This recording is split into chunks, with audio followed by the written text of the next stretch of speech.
This is with Subash Khakurel, captaining the Nepal President's 11 today against USA, a 37-run victory. Congratulations. Thank you, thank you. First as a team and also for you personally.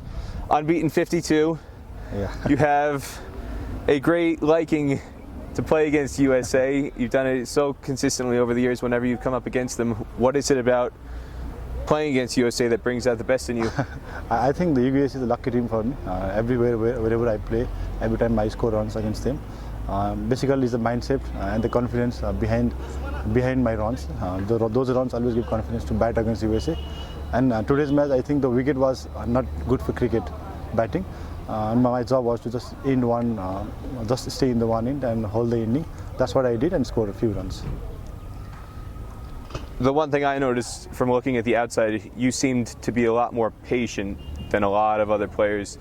Some other guys on both sides were kind of pushing with hard hands. There were a few dismissals in your team's innings, leading edges, where guys were playing through the ball too early, leading edges going up to the infield.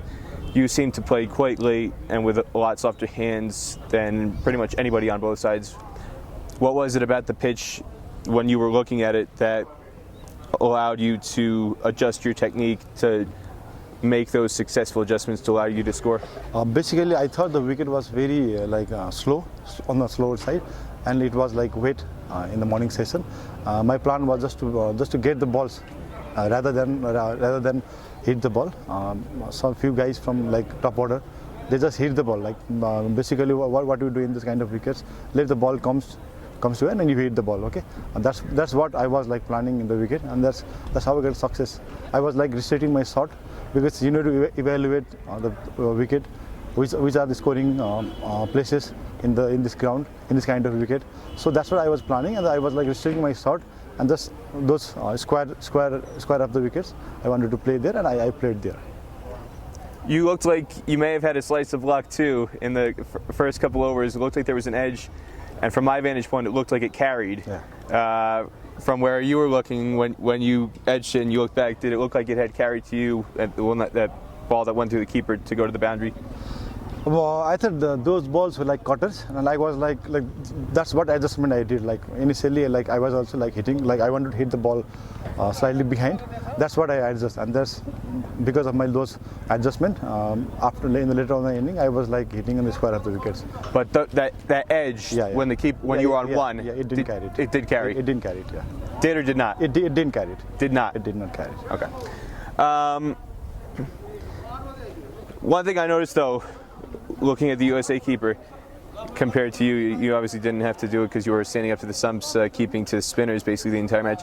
But I thought he was standing quite far back. Yeah, exactly. That chance did not carry because even from the first couple overs, it looked like there were quite a number of deliveries that were short hopping him, and yet he still did not come up to the stumps. Were you surprised by that at all, based on the nature of the pitch? No, I think we need to see the pace see the bounce on the wicket. As after 1 or 2 overs, we need to assess where can we stand. I think the basic idea is to gather the ball above the knee rolls. That's what keepers looks after 1 or 2 overs, because they knows the idea of the bounce. That's what the keeper of USA was lacking. That's why I think my 2 ages were fall slightly short sort of keeper. Now in the field, defending a target of 112, I thought your spinners were magnificent, especially Sagar Dakal is only 18 years old. Yeah. And Sharmal, you've got a young team generally out here, but Sharmal, Sagar Dakal, Pavan Saraf, quite a number of young guys, and yet they were not intimidated bowling to these USA players.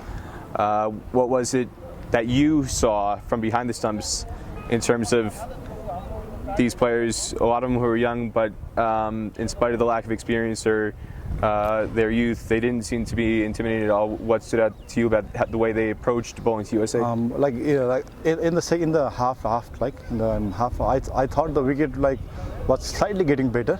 I thought the target should be around 160, 150. Okay, but also I have good three left-arm spinners, which one bowler didn't bowl any 1 over also.